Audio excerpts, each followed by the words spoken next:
This is the Convergent Science Network podcast. Leading researchers in the domain of neuroscience, brain theory, and technology are interviewed by Paul Verschure and Tony Prescott. This is Paul Verschure with the Convergent Science Network podcast. And this episode that we also recorded as part of our CSN Barcelona Cognition Brain Technology Summer School, I'm talking with Guenther Knoblich. And Guenther, the topic of your presentation is joint action. This is actually the main topic of your research, right? Yes. And you decomposed joint action in a number of, let's say, constituent components that you sort of try to then again investigate in Right. themselves. So can you explain to me how you see joint action and how do you see this decomposed in its subcomponents? Right. Okay. So, I'm most interested in joint action where people actually perform some sort of skilled action together, like playing football or, trapeze artists.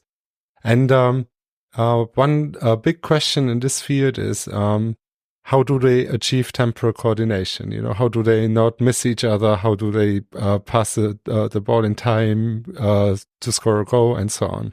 So there are different mechanisms to actually achieve this, psychologically speaking. It starts, and I was actually describing 5 different ones, ranging from entrainment to providing signals for each other that serve the coordination. Mm-hmm. Okay, so you had entrainment, speeding, simulation, monitoring, and then signaling. Exactly. Right? And so it would be so. But now let's backtrack a bit to the joint action issue itself, right? So what makes joint action special as compared to other forms of action? Right. So in individual action, the only thing you need to do is get your own action right somehow. Whereas in joint action, what you need to do is you need to coordinate your action with somebody else in space and time. And it's actually, even in the most simple action, like handing a glass to somebody else, it's actually, from the point of view of the motor system, that's a very tricky task. Because, for instance, you need to take the other's actions into account in order to pass the glass on. And the question is, how can this be achieved? And there are many sort of real-time constraints where the motor system has to solve very difficult problems in a very short sort of time window. Mm-hmm. But then I could argue, okay, but the motor system is already tuned to deal with a dynamic world. Mm-hmm. It might not be an intentional world, but a dynamic world. Right. So what then would make joint action different from, let's say, catching a ball? Right. I mean, it's not necessarily qualitatively different all the time, but it's certainly true that biological movement patterns are most of the time different from simple physical movements. I mean, they can also be described, of course, as physical movement, but I think the intentionality behind it makes it more complex and also, in a sense, there's more variety of movement, so to say, and it follows different laws than simply sort of gravity. Because the kinematics of human movement, for instance, they reflect actually the working of a very complex apparatus that functions, that produces, kinematic patterns that are quite different than the pattern that a ball has, in a simple trajectory. Let's say. Okay, so can you give an example of that difference? Yeah, I mean, think about 2 players in football, where actually, one has to anticipate where the other is going in order to place the ball in the right spot. This could involve quite an intricate prediction, that requires knowing the player, which way will he turn. There would be more sort of cognitive level, but it could also imply something like how fast can he move, and things like that. And all of these things implicitly or explicitly could go into the kicking of the ball. Mm-hmm. Right. Okay. So now let's turn to entrainment. Okay. Right? So how should I think about entrainment in this context of joint action? Right. So entrainment is sort of perhaps the most simple way of getting people synchronized. And that's actually a process that is not necessarily, only restricted to humans, because it actually also works for clocks. So if you entrainment is a principle that is actually comes out of physics, and that just states that, if you have an oscillation, and if you have oscillating devices like a metronome, and they have a physical coupling, they actually tend to go into phase with one another. Dynamical systems psychologists have actually made the point that the same sort of principles could hold for informational couplings, perceptual couplings between people. So that in a sense, there's a general pull towards synchrony built into the systems, so that people have a tendency, if they perform sort of rhythmic movements, to be in synchrony with one another. So, for instance, you can observe that when many people cross a bridge or so, or walk close to each other, they will tend to walk in the same speed and a simulated speed. And this is a very automatic process that people aren't aware of. They're just pulled towards this synchrony. Right. So, do we know anything about the genesis of this? What's the generator of that synchronization? The generator, like you mean like an internal clock, or I don't know. Yes, right. Well, look, earlier you said yourself, right? Oscillators would do this, right? So where's this oscillator? I think in a sense, where this comes from is not. There's not really an explicit theory about oscillations in the brain that drive this sort of process. It's more a particular view in psychology that wants to see sort of social interactions between people partly driven by these sort of coupled oscillations. So that in a sense, the whole human who is involved in this thing becomes the oscillator, and the coupling is actually between people. So it's not a very cognitivist position. It's more a sort of applying physical principles to the psychological domain. Right. So, but at what point in human behavior does this kind of coupling break down? Because, like, now we are talking to each other, and at some level of description, I could say, well, in some state space, I could say we are coupled because I pose questions and you generate an answer, and I don't try not to interrupt you, and so on. Well, let's say at the level of our physical actions, there might be not a single signature of such coupling. Right. So how far can this really go? Where does it break down, this idea of coupling? I think that this is sort of a very powerful way to look at interpersonal processing, but it is only one possibility. And I think that there are many types of social interactions and also joint actions that cannot be explained by simple entrainment. But I would still hold that even so, most of the time it's really used to explain unintentional cases of synchrony, so that people synchronize even though they don't want to, like simulating velocities in rocking chairs, things like that, or nodding their head like we do now in the same rhythm, in the same sort of temporal frequency.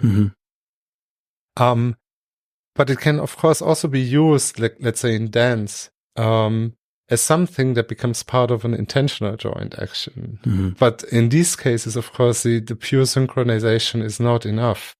But it can actually help you to achieve what you want to achieve. But it's only sort of part of the processing.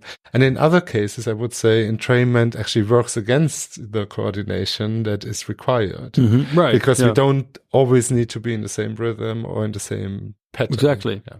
But the interesting thing is that in some sense, if it would be entrainment in the way you now just define it, it would be actually invalidating the notion of joint action, because action would imply that there's an intentional component to it, while the entrainment would be unintentional. Right.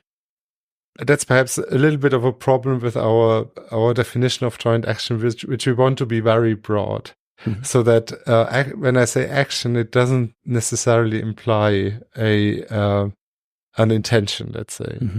So it can include just, let's say, behavioral patterns. Of any kind. Yes. Okay. So I wouldn't want to make a distinction between intentional and non-intentional action right away, because there's so many cases where it's very difficult to really draw the boundary between intentional and unintentional action, that I think for our purpose, which is sort of trying to find out the nuts and bolts of joint action, we rather work with a very broad definition of joint action, which basically says that, we want to talk of a joint action for anything that is that involves coordination between people in space and time. Okay. So it's super broad. It ignores perhaps also a little bit philosophical sort of basic distinctions, but it's been so far very useful actually in trying to sort of relate processes that people would normally think of as very different. Right, but it might also then lead to misclassifications, right? Imagine we get thrown out of a plane and we're falling down, free fall, flailing our arms and legs. Then a psychologist using your definition could say, they are entrained. But basically we're just both falling, racing towards Earth and just in panic are flailing around. Right. I think, but this example, my analysis would be that the joint action stops in the moment when you've pushed me, for instance. And then, what I'm trying to do is to save my life. So, and from then on, I would call it separate action. But in a sense, I would perhaps even accept an action like pushing somebody out of the plane, as something that could be conceived of as a joint action, perhaps not with the same intended outcome, but with different intended outcomes. I know it gets tricky in a way, but I don't want to have,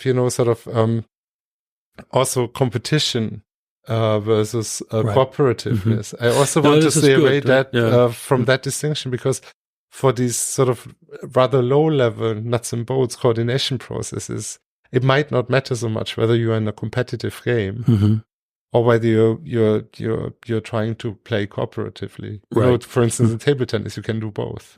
And the coordination processes might not be so different. Exactly. No, this is very good, right? Because by using a broad definition, it allows you to look at, let's say, also the interaction of multiple factors. And otherwise, you will be really pushed about, let's say, drawing boundaries maybe between them, which would not help you in understanding joint action. So this is to understand. But then, so we have entrainment. So now a lot of we're nodding and sort of we're smiling at regular intervals. So we're really entrained. But now we're speeding, right? So I'm speaking faster or slower, apparently contributing to our joint action. Right. So how should I think about that? Yeah, entrainment is a process, where we don't need to have any internal representations about one another. It just happens between us that we are pulled into something. Speeding is a process where people actually try to sort of modify their own task in order to make coordination possible. And that is something that could come in handy when you don't know your partner's task very well. I think we have discovered this by accident, because we were actually looking for a different coordination process. And we found in several different experiments that in a situation where the task was somehow ill-posed, people tended to just speed up. And this could have been an instance of a very old sort of psychological phenomenon that's called social facilitation. You just get faster if you're doing stuff together with other people, even if you do it not together, but also if you're just in the same room, let's say. But then we noticed that basically speeding up also implies something which is just a statistical effect, because it reduces variability. If you get faster, you go to your limits, and you can't become faster. And that automatically means that your actions timing becomes less variable. So what you require for coordination is actually, for instance, in order to be synchronous or to engage in a certain rhythm, basically less variability helps you to be more synchronous, something like that. No, but so something you're saying, by finding maybe the right speed, because it's not that you operate at the maximum speed, you just speed up as compared when you act on your own. Yes, but actually, in our task, most of the time, that means going to your limits, actually. Okay, like what's that task? In our case, it was a simple reaction time task, but it could also be, any motor task. Okay, I'm pretty sure.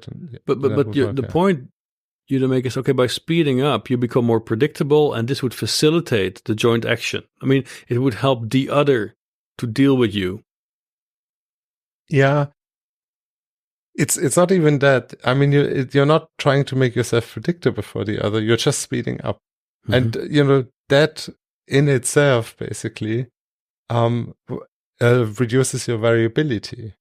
And so basically, it increases the chances that you will be more synchronous with the other person.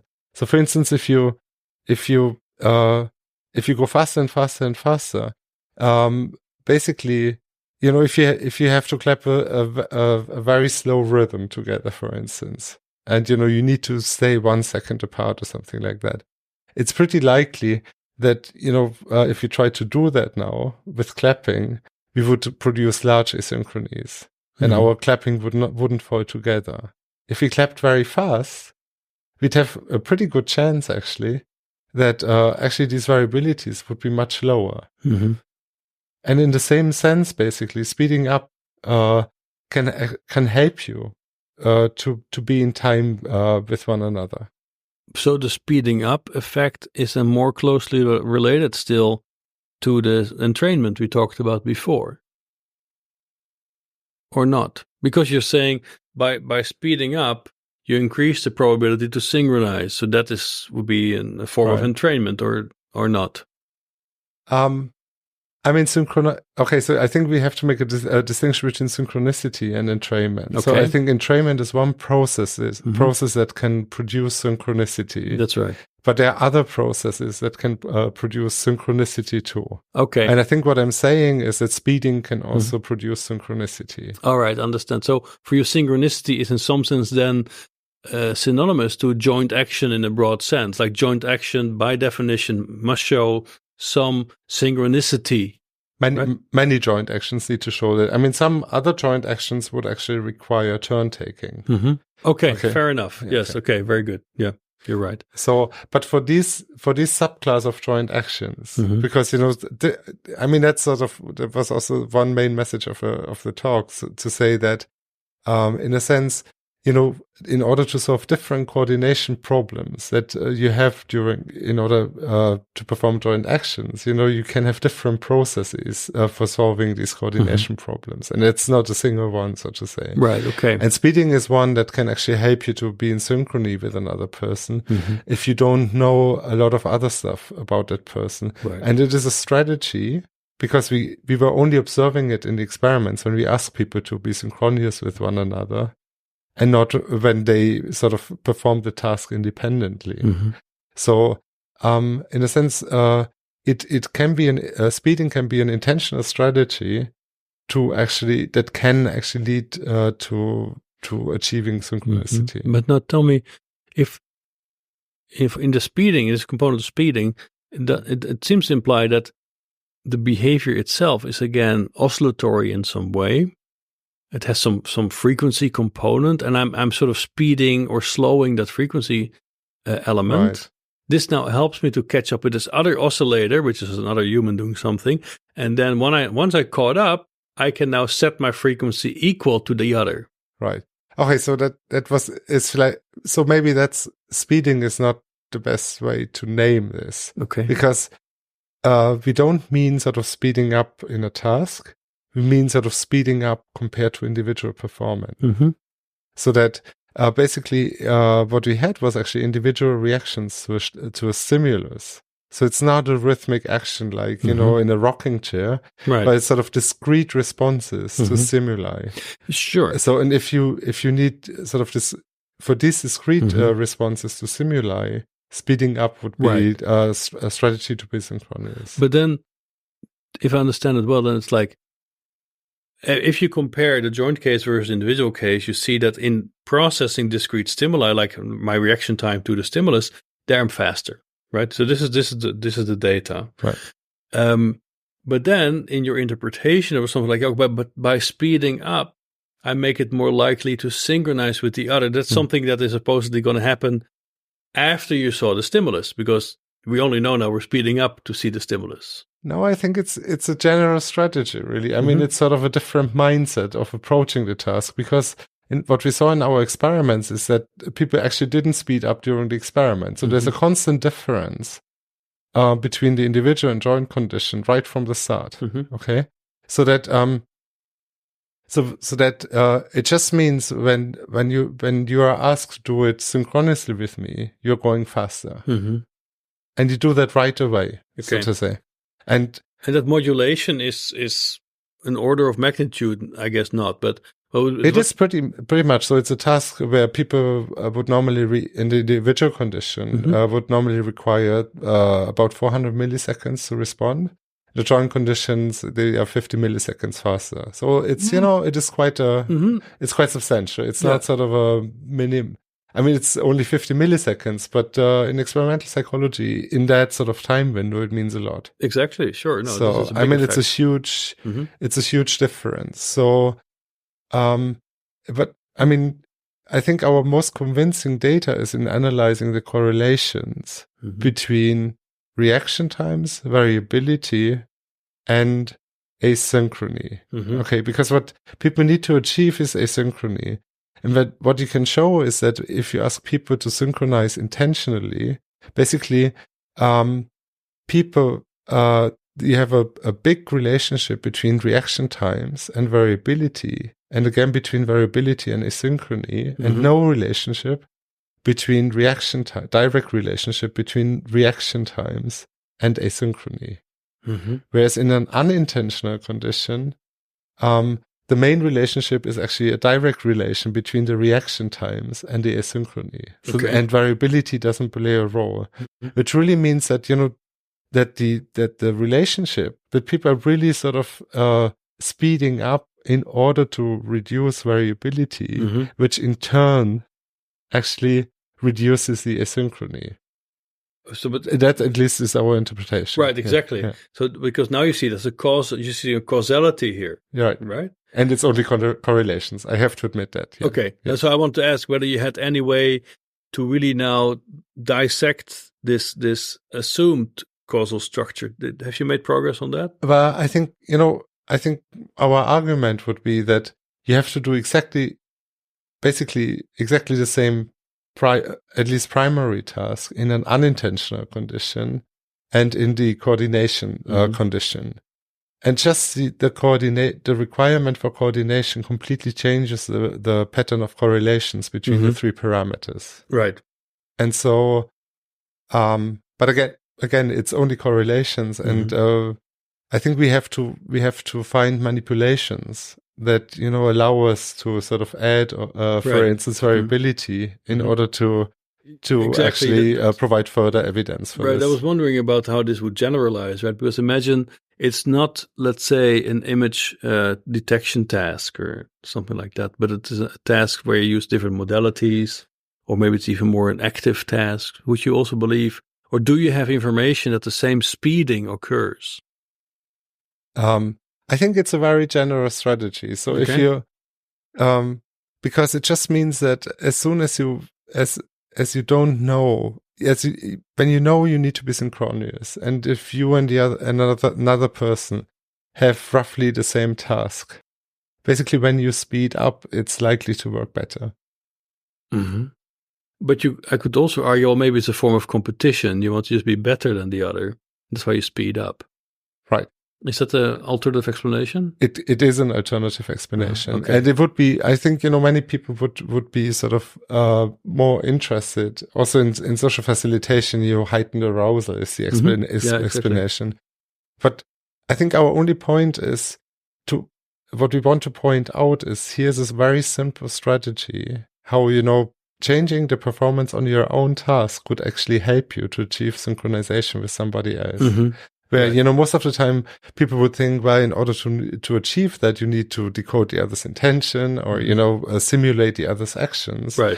And we want to propose this, as a computationally also cheap way of actually getting things synchronized between people. So for you, this is like a joint action reflex almost. Joint action heuristic or something like that. Yeah, but completely, it's innate in the system. It will always do this. You don't need to learn this. No. Okay. People just do it. Right. I mean, that's what we saw in our experiments. They didn't have to acquire this; they just do it. Have you looked at how this appears in development? No, but this was. I think it would be really interesting if kids showed the same tendency. Right. Exactly. Yeah. All right. So now we have, let's say, entrainment, the most simple form of sort of synchronization. Now we have speeding, where we indeed start to look at, let's say, behavioral strategies to facilitate synchronization. And the next one is now really like a big jump up in, let's say, the cognitive ladder, because now we're going to talk about simulation. Right. So how does simulation help me now in joint action? What am I simulating? What you're simulating is the other's task and aspects. The task or the intentions? Actually, not the intentions. Okay. No, it's aspects of the other's performance. And of course, you need to sort of represent somehow the other's task, at least to some detail, and to which detail is actually unknown. And that can also vary a lot, but that would be a different talk. But you have to represent that the other person has a task, and you have to represent some details of this task. And the idea then is that your own action knowledge allows you to actually predict, how difficult it will be to for the other person to perform this task, or how long it will take for the other person to perform this task. Am I modeling the user, the other, and the other's performance, or am I really modeling the task? So if I model the task, I think you model the other's performance. Okay. But because then the question is now my modeling of the other's performance some sort of modulation of my own model of my own performance, or is it something that is really separated from that? Right. So actually, I mean, the idea is that you use your own motor system, and it sounds perhaps a bit funny, that you use your own motor system to plan your own actions. And at the same time, you use the same motor system to actually also predict what the other person will do. So the idea is really of that, in a sense, simulating what the other does with your own action knowledge actually biases how you perform your own action. So in a sense, and this would also involve a prediction of the consequences of the action. So in a sense, it's an idea that there could be something like a parallel prediction for your own action and the other's action. So that means if I'm clumsy, if I'm a clumsy person, then I will have a tendency to also model you as a clumsy person, but we have to perform a task together. Yes. So in a sense, it would also depend on your experience, for instance. So for instance, if you're a very good dancer and you perform dancing, you will have more motor activation in your system because you can sort of simulate better what you're observing than when you're not an experienced dancer, because you will simulate a dance movement more like a walking movement, let's say, or something that's familiar to you. You can still sort of course, simulate aspects of it, but not in a very fine-grained detail. So that means you're sort of in this Merleau-Ponty school there of perception, that I'm really, my model of you is grounded in my model of myself. Yeah, but not in a phenomenological sense, actually. It's more in a functional sense, really. Because the assumption would be that the simulation itself actually is sort of completely unconscious. It's not, it's not a particular experience connected to it. It's more like a parallel prediction of what could happen in the outside world. So it's I think it's more closely related to mirror system sort of theories or common coding theories that sort of postulate a close link between perception and action. And I think sort of you can link both action planning, perception to external events, and then basically, once you make that move, the motor system can actually contribute to action understanding, to action simulation for other people too.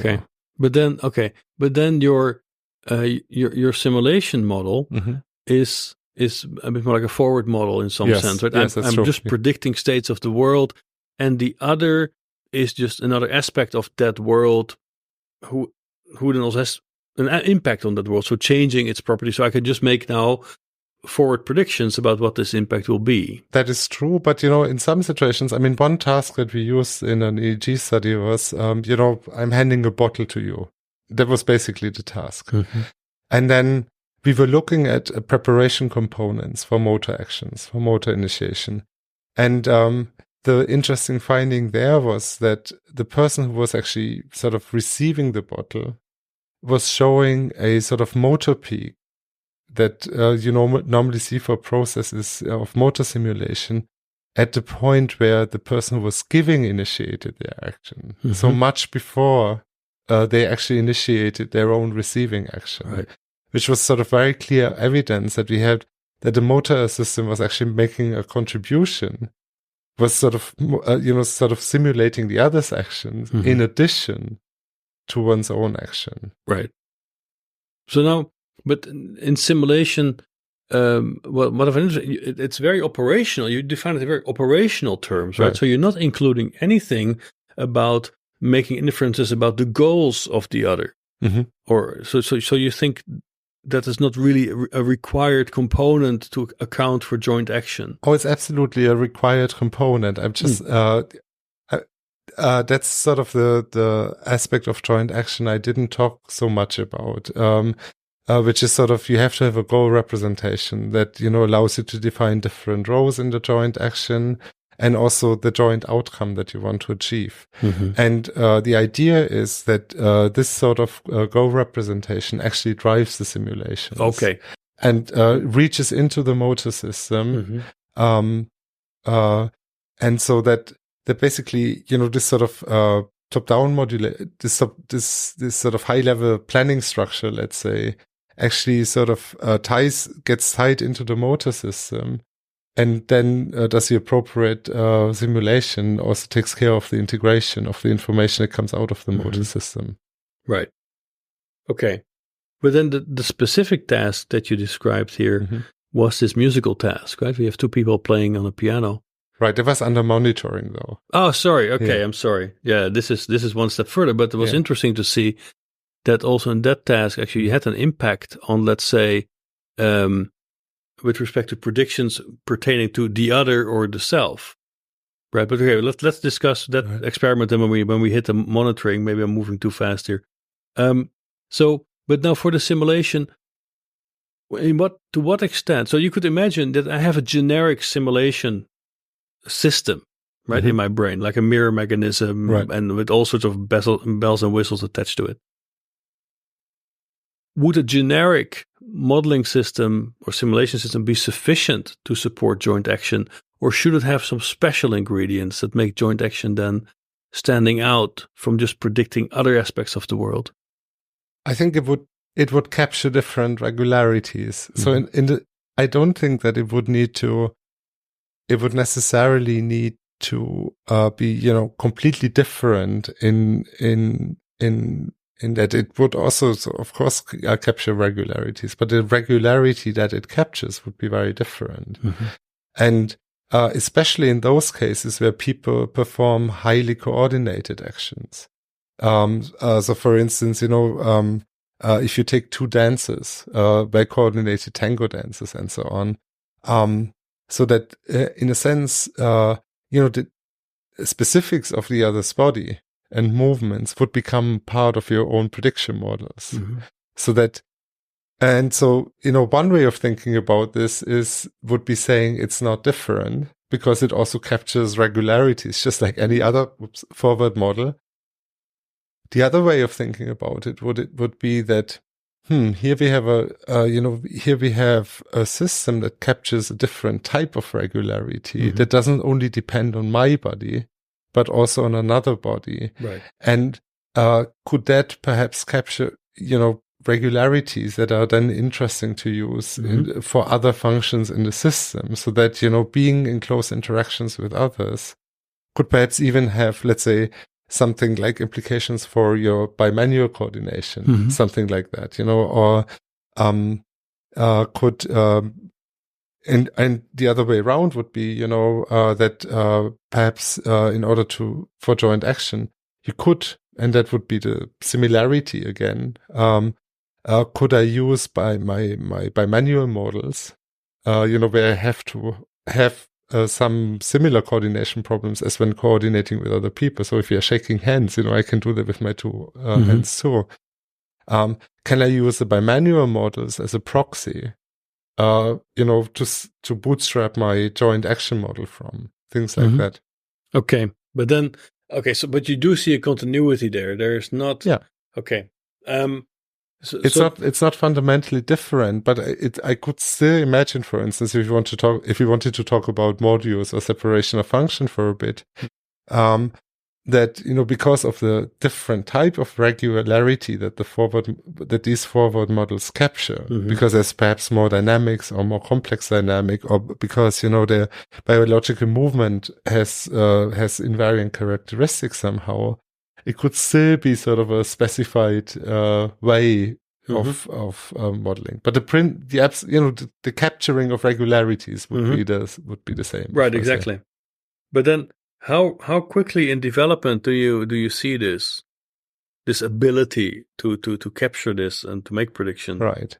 I don't think we know anything about this actually empirically, but my hunch would be that in a sense, these sort of low-level components are in place before the sort of planning structures, so that you have sort of forward models which are able to actually deal with, let's say, combined human motion in place before children start to perform intentional joint actions, where they sort of take the initiative in the joint action. Because, of course, in the broad definition of joint action, infants are involved in it right from the first day of birth, because they're being carried around and so on. They make posture adjustments that make it easy for their parents to carry them around and so on. So I would expect that, a lot of the sort of motor stuff is in place, and that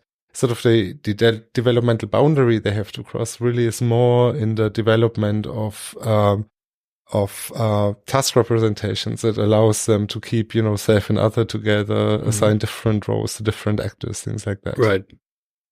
Okay, so now I can simulate, and so that means I have more power in, let's say, predicting and adjusting. Right. But now I must be able to, let's say, then monitor the quality of my performance and the quality of the performance of the other. Right. Okay. So how does that exactly work? Right. I mean, I think we know that people are very good at monitoring the outcomes of their own actions. And there's also some previous research that shows that surprisingly, when we observe others performing actions, we also monitor whether they make an error or not. And that the brain seems to do pretty much the same thing in both cases. Okay. So that you can actually observe the same sort of EG sort of patterns, ERP components, in both cases. Now, one question is whether in monitoring, you have a separate monitoring mechanisms for the joint outcome of the actions, because in the piano duet, you're basically, what counts is the coordinated actions of both of us and not the individual playing. So, we can do a perfect performance of our part, of our individual parts, and it can still sound very terrible. Yeah? Right, exactly. And so the question is, how do we represent this joint outcome, and are we able to monitor it? Yeah, so in this experiment, there's two piano players. Yes. They play a fixed score, right. Two notes at a fixed rhythmicity. Yes. And then you started to sort of perturb, right? The sound that was produced. Right. So basically what we do is they have, these are expert pianists, and they know how to play pieces very well, and basically plant errors in their performances while they're doing it. So they play the right note, but they hear the wrong tone. Yeah. And we were measuring EG from two people at the same time while they were playing a duet. And we planted mistakes for the person themselves, for the other person. And then we basically planted two types of mistakes. One mistake would basically affect the joint performance a lot, and the other mistake would affect it less. And so it would sort of either change or not change the jointly produced harmonies. Mm-hmm. And what we found is that early sort of monitoring components and error components reacted in exactly the same way to self errors, other errors, and it also didn't make a difference of whether, to which extent the joint result was affected. Whereas later components that are interpreted as signals of conscious error processing were actually scaled with self-relevance. Mm-hmm. So these components, so there was sort of more of an error signal when the person made a mistake themselves than when the other person made the mistake. But the second factor, and that's more interesting, is that these signals were larger for self and other when the joint outcome was more affected. Mm-hmm. So, which really indicates that, people do this monitoring of the joint outcome. But how big was the modulation factor there if you go for, because in that sense, now you had really parametric control over the error, right, that you could induce? Or not? No, I mean, it's not a parametric simulation because it's sort of, it's not on a sort of continuous pitch dimension because the music harmonies sort of constrain a lot what you can do there, so to say. So it's not really true that we could have had parametric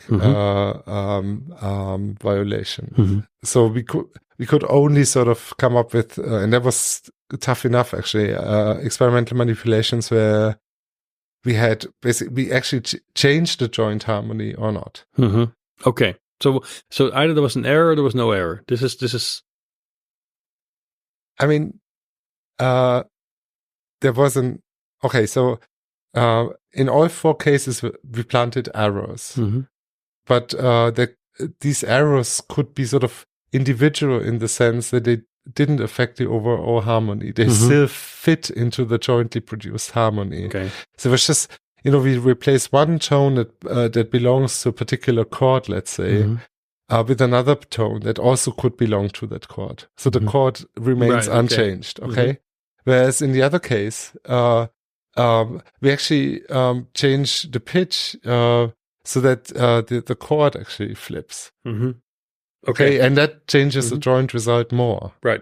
But now, if you look at this P300 response, or more, so these late components for error monitoring, what does it look like if we compare, let's say, own errors versus the errors of the other? Right. So for the later component, basically it matters more. It's the component is much higher when you make a mistake yourself. Okay. But there's still an error signal when the other person makes the mistake, but only when it has consequences for the joint result. So in other words, sorry to interrupt, but just to clarify, that means it has no impact on the joint outcome if the harmony is not affected. Is that what you're saying? Okay, so the error signal. So if I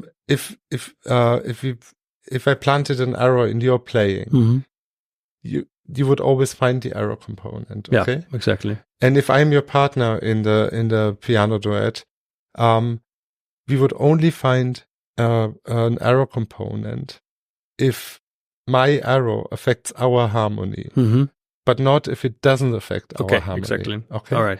And your error component for your own error is also higher when the joint harmony is affected. So even for your own mistake, it's sort of worse. There's a bigger error signal when it affects the joint result more. So the error, that in this component, so to say, the error, there's less of an error signal when you make an individual mistake that doesn't affect our joint harmony. So that means errors detected in my own play are sort of lead to more vigorous responses than those in the play of others, right? Of the other. And how is this expressed really at the ERP level? Is it like really an amplitude difference, or is it just okay? So it's a difference in the P300, and the P300 is really scaled in our 4 conditions. So it's highest if it's your own error and it affects the joint actions. It's second highest and significantly different if it's your own error, and if it doesn't affect the joint outcome. It's third highest if it's my error, the other's error, and it affects the joint outcome. And there's no error component whatsoever if, I make the error and it doesn't affect the joint outcome. Okay. But then in case of monitoring, so here we see that monitoring affects both the joint action and the own action. But now, isn't that a bit in a contradiction with the idea of the simulation, where you would say, well, the simulation runs on a more generic infrastructure. So then you would expect that self and other monitoring would lead to roughly similar responses.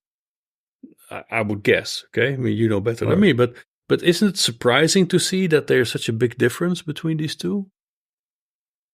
Yeah, I think it depends a lot on the domain again, really. And I think for the type of continuous action that's required for piano playing, where you also have sort of, normatively, actually, in the notation to play 2 different pieces, I'm not exactly sure how much simulation could do. But I also have to say, it has to do something, because we actually know that, piano players who actually hear piano playing do have a lot of the motor activations.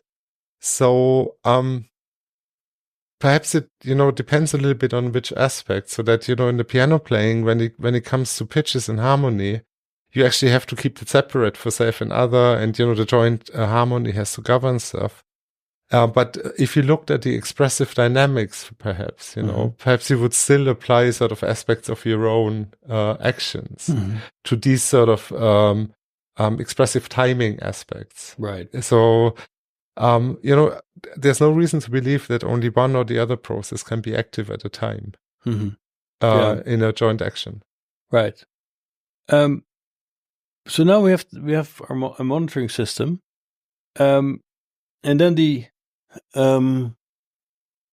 our other element is then signaling, right? So how does signaling now play a role in this? Because so I can simulate, I can monitor, I can use this to sort of synchronize my actions. So why do I need signaling now to keep on going? Right. I mean, I think the simulating business and perhaps also the monitoring business, if you don't have a lot of feedback about one another, can be difficult. So, for instance, the simulation mechanism I talked about is you actually have yourself to use as a proxy for the other person and go from there. And, sometimes that might not be the best thing to do. Or perhaps, you don't have the skill that you would need to be simulating if you want to perform a particular joint action with another person. So that signaling is another way of actually achieving coordination. For instance, when you don't share a skill, or it might just be the more effective method in a particular situation. So, for instance, when you can give each other signals through when you can sort of how shall I say, when a discrete way of sort of affecting the action planning is actually more important than something else. So let me give you an example. I think that will make it better to understand. So if you're carrying a box together, I could probably simulate your behavior, but we have different perspectives. You walk in a different way than me, and so on. So if I'm sort of shoving the box in a particular direction, this communicative signal might actually be much more effective in giving a, let's say, unambiguous coordination signal than all of the simulations and the monitoring that I'm doing. So that this is sort of our attempt to now link up to a more sort of symbolic of achieving coordination, and also, but also retaining the link to the motor system, because in joint action, you still, when we carry the box, we need to coordinate our action in space and time. And we want to provide this signaling as a, let's say, interface, perhaps, for, what could also be a language input. You could also bias things in a language way, but people actually often also do it in a more continuous manner with these little sort of showing signals, because, sometimes it's hard to talk about the actions that you need to do, and, a haptic push or sort of a proprioceptive signal for the other person might be more effective than talking a lot. Right. Like exactly. But now the task you looked at was this pendulum task. Right? So you have the box, there's a pendulum, then you have to pull a string left or right, which you can sort of move the pendulum up and down, and then the instruction is to keep the pendulum within a certain range. Yes. And what you looked at was, when a single person performs this task, pulling the two strings, or a dyad, so two people perform this task, each pulling one string. Yes. Okay. So what's the difference between these two conditions? What do you observe? Well, I mean, the interesting difference between these conditions is that people do it in a completely different way. So you can actually, what individuals do when they're confronted with balancing this pendulum, is that they apply forces in turn to the right and left side to keep it stable, which means that the forces don't overlap very often on both sides, which sort of saves them energy, and it also means that the one hand doesn't get a lot of proprioceptive signals about what the other hand is doing. Okay. In a sense, if you perform this individually, you don't need these signals, because you know what your other hand is doing, within the system. Whereas in the case where we are doing this together, and, we have to really control this pendulum movement in real time, I don't know exactly, how your action will unfold in real time. So it's actually a good idea to pull at the same time, so that we have a lot of force overlap, because then we can feel each other on both sides, and that is how people achieve coordination. And we can observe this in two different strategies to move the pendulum, because people sort of in a joint action condition pull at the same time, and then let loose at the same time, and they start pulling at the same time again, and so on. Yeah, but in some sense, so this was pointed out by Andreas Engel in your talk, that people have, of course, different forms of feedback here. It's not only the proprioceptive feedback or the force they might feel on the string, like the haptic feedback, but they also see what the other is doing. Right. So how would that translate in the specific synchronization effect that you observe? Which seems very odd, right? Because what you observe is that the dyad, the two people, basically start to pull simultaneously, which your device allows, while the single user is sort of pushing or pulling alternately left or right. Yes. And in both conditions, does the pendulum end up swinging at the same frequency? Well, we instructed them to achieve a certain frequency and a certain amplitude. So. And we observed the same difference across, all sort of different task conditions. So, whether you had to move the pendulum in a let's say 3 times per second from one side to the other, or let's say 2 times, didn't matter. And also not how far you had to move it, whether you had to, let it fall down almost completely, or whether you had to turn it sort of only on a very small, in a small amplitude. So across all conditions that we observed, it was pretty much, all that the device allowed, we actually observed the same difference. And your point about vision, of course, vision was involved all of the time. But if, you had equal visual information in the individual case and in the joint case, so that in both cases in a sense you need visual control of the pendulum in order to do the task at all. Right. But I think the signaling went through the haptic channel because it would have been hard to observe to create a force overlap in vision. I think that's also really an interesting aspect of proprioception, that because it's sort of less distal in a sense. Perhaps it has different advantages compared to the visual system as an information channel. But in some sense, it was also biased by the task, right? I mean, people couldn't do anything else than just pull the string. Yes, absolutely. Yeah. But that's what we have to do as experimental psychologists. Of course, no, this is clear. But now the alternative could be that, let's say, people just prefer to move with a certain movement frequency. Yes. Right. So that means the individual user alternating effectively has the same, let's say, effort movement frequency as the dyad that's sort of pulling simultaneously. Right.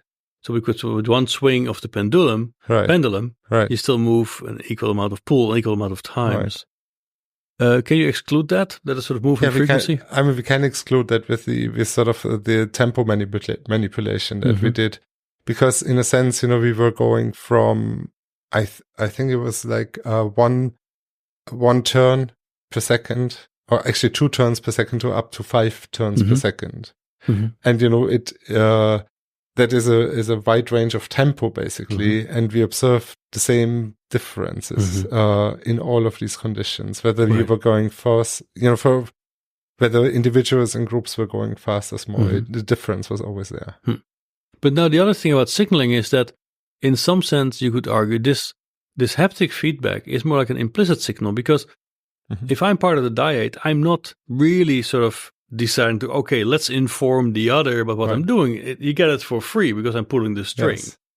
Yeah. Right. So I think that's a really interesting aspect of it. So, and I'm not sure whether I would actually want to talk of full-blown communication here, but I find it even more interesting than if it was, full-blown communication, because here seems to be a case where perhaps, you have something in between intending to communicate and actually something that the task requires. And my hunch is that, if you talk about evolution development of these things, this could be sort of an interesting in-between case. And I think in general, haptic coupling in these sort of practical joint actions is one way, of trying to bootstrap communication, intentional communication from like something simpler. Right. Yeah. It's more like an implicit communication in this case. Yeah. Yeah. Okay. That's very good. So, okay. So now we have this list going from entrainment to signaling. Yeah. So how many steps are still missing in the list? I don't know. I mean, I think we will find out in the future. I'm pretty sure that there are still steps missing. And I think it will also be interesting to see how the different processes can work together there. And then also, which kind of task representations and separations between task representations you need, and how specifically your representations of the other tasks need to be for, these different processes to be useful. So for entrainment, for instance, you don't need any representation of the other person, whereas for simulation, you absolutely need it. Right. So then, if we now want to build a robot that can pull the string of the pendulum together with you, where would I start? Would I really immediately have to include all of these 5? Or would you have 1 or 2 preferred elements where you say, no, it should really start here? It's really bootstrapped from these 2 or 3. I think you should implement all of them. Okay. I think it's sort of and I think, it's a cookbook. At least that was the idea, sort of. And I think in terms of implementing them, there's huge difference in how difficult it will be, because I think the entrainment one and the speeding, for instance, could be very easy. Whereas, everything that has to do with simulation will probably be very costly. And I'm not exactly sure about the signaling, because it would require something like a very close crosstalk between modules that do perception action links and communication modules, or task representation modules. And I think, to my knowledge, they are mostly kept separate in current architectures in robotics. So, but that's also sort of the challenge we want to pose in robotics, to think about the closer links between the different. But if I would go to the other extreme and I would look at other kinds of, let's say, social animals, if I go to ants, for instance, so ants, would you qualify ants having joint actions? it depends on your definition of joint action again. And I think, perhaps with our current definition, they would even count. In our current definition, it all depends on what the social interaction is really.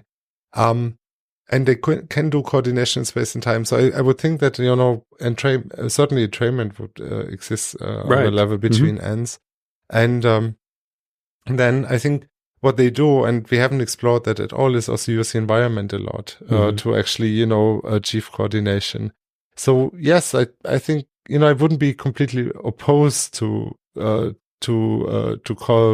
some of what ends to joint actions, but I would also try to be clear about exactly what coordination mechanisms that involves and what it doesn't involve. And they would certainly not have sort of, very elaborate task representations about self and other. But you would see a continuum there in some sense. Yeah, absolutely. Okay. Absolutely. So I wouldn't, that's sort of our general research strategy, not to make any sort of, tough delineations on the way, and just see, whether that can improve our understanding. Right.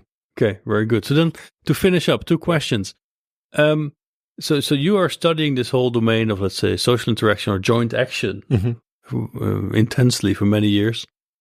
So in our study of these phenomena, what would be Guenther's law?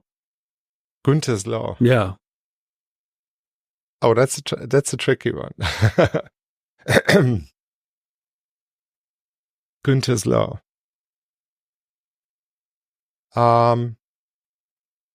Would be not to postulate too much internal representations and joint intentionality for social interaction, and to consider what the sensory motor system can actually do for social cognition, quite in general. Okay. And then last question. So 5 years from now, I'm going to visit you there in Budapest and remind you of the hypothesis you're going to generate for me now. Which is, so what's the hypothesis or the prediction that you're most committed to today, that you would like to remind you of 5 years from now to see if it really came true or not? A prediction? Yeah. About joint action? About joint action? Or joint the experiments action research, you perform? A specific prediction on the research you do?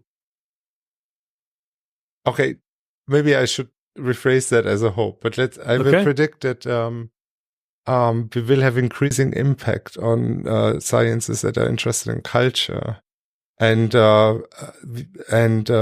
at least we will try to make some links that allow anthropologists to understand how sensory motor processing coordination can actually contribute to the development of rituals and more sort of, how can I say, rhythmic, more sort of encultured actions, high-level actions, and how there's a continuity between, joint action, ritualized joint action, and then sort of full-blown communication. Right. And that's sort of a path that we want to explore. And together culture. with developmentalists. Right. Also, we want to understand much more about development of this, phylogenetically and ontogenetically. Yeah. That's beautiful.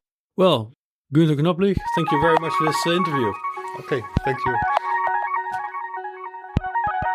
The CSN podcast was produced by the Convergent Science Network of Biomimetics and Biohybrid Systems, a project funded by the European 7th Research Framework Programme.